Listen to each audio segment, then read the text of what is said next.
Өкмөт финансылык, саясий жана кадрдык банкротко учурады. Андыктан тез арада ишти алга сүрөй турган жигердүү өкмөт түзүлүшү керек. Мындай пикирин Жогорку Кеңештин депутаты Курманкул Зулушев билдирип чыкты. Эл өкүлү жылуулук электр борборундагы жемкорлуктун бетин ачууда да Кыргыз өкмөтү чабалдыгын көрсөтүп жатканын айтып сынга алды.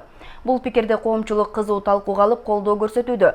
Бирок өкмөт тарап чындыкты туура кабыл алуунун ордуна Зулушевди каралоого киришти. Жогорку Кеңештин депутаты Курманкул Зулушев кечеги парламент жыйынында Бишкек жайындагы кырсыкка байланыштуу маселени кабыргасынан коюп, тийиштүү кызматкерлер жоопко тартылбай жатканын сынга алды. Ал арада $640 бааланган кычкач ага жол берген жемкорлордун жазага тартыла электиги жоопсуз бойдон калып жатканына нааразычылыгын ачыктады. Шалакылык беренеси бул ошол тесттин жарылган окуясы гана боюнча.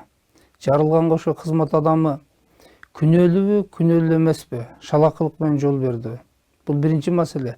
Бааларынын баягында чоң көрсөтүлгөндүгү, бул деген коррупциялык, өзгөчө оор кылмыш, коррупция беренеси менен козголуш керек.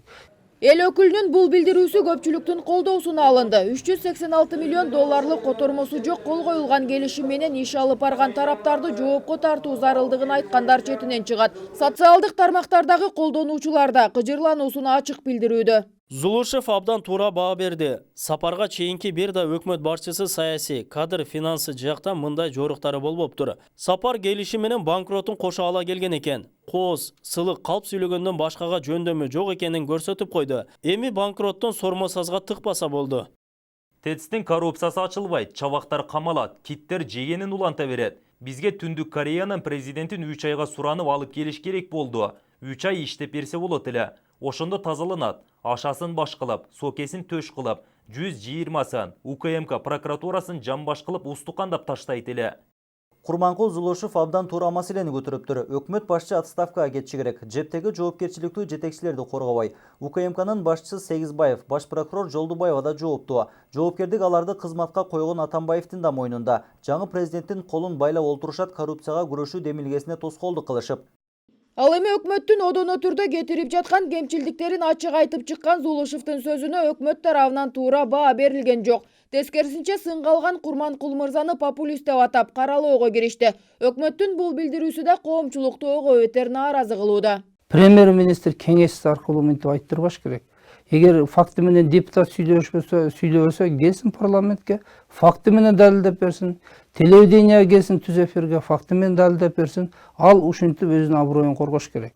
Анан советник, кандайдыр пиар сайттар менен жанагындай доводторду келтиргени менимче премьерге аброй алып келбейт. Муну эми жалпы коомчулук көрүп турат.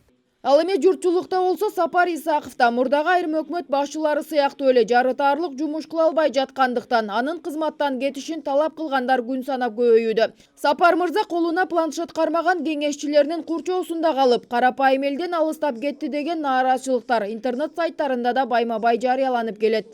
Өкмөттүн жүргүзүп жаткан кадамдары финансылык, экономикалык, анан кадр саясаты боюнча бүгүн чында банкрот. Банкрот деген сөз иш жок, мындан ары тарта албай калды деген сөз.